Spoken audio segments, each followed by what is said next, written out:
ఇది వచ్చేటప్పటికి హైడ్రాతో black heads white heads remove చేయడం జరుగుతుంది. సో హైడ్రా అందరికీ ఉండదు కాబట్టి నిన్న వీడియోలో జస్ట్ స్ట్రిప్తో రిమూవ్ చేసాము. సో మేడం గారు ఇప్పుడు దాకా ఎప్పుడు కూడా ఫేషియల్ కానీ ఎప్పుడు చేయించుకోలేదన్నమాట. అందుకని ఎంత డీప్గా ఉన్నాయి. సో ఇట్లా ఉన్న వాటిని ఒక్క సిట్టింగ్లో మాత్రం క్యూర్ చేయకూడదు. అంటే ఒకేసారి మొత్తం క్లీన్ చేసేద్దాం అనుకుంటే నోస్ అంతా కూడా బ్లాక్ అయిపోతుంది.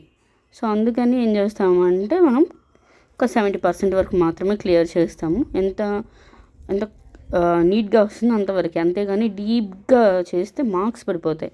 ఆ మార్క్స్ పోవడానికి చాలా టైం పడుతుంది. సో అందుకని హైడ్రా వచ్చేటప్పటికి చాలా ఈజీగా పెయిన్లెస్ అనమాట, పెయిన్ అస్సలు ఉండదు దీంతో క్లియర్ చేస్తే. అదే కొమ్మిడిలతో చేస్తే పెయిన్ ఉంటుంది, అట్లాగే ఇంత క్లియర్గా అయితే అవ్వదు. సో హైడ్రా చాలా బెస్ట్ అనే చెప్పొచ్చు అన్ని ఫేషియల్స్ కన్నా. హైడ్రా అనేటప్పటికి చాలామంది ఫేషియల్ అనుకుంటున్నారు. సో హైడ్రా అనేది ఫేషియల్ మాత్రమే కాదు, ట్రీట్మెంట్ కూడా. సో హైడ్రాతో మాత్రమే చెయ్యము, దాంట్లో కూడా క్రీమ్స్ అవి వాడతాము. దాంట్లో కూడా వేరియేషన్స్ ఉంటాయి.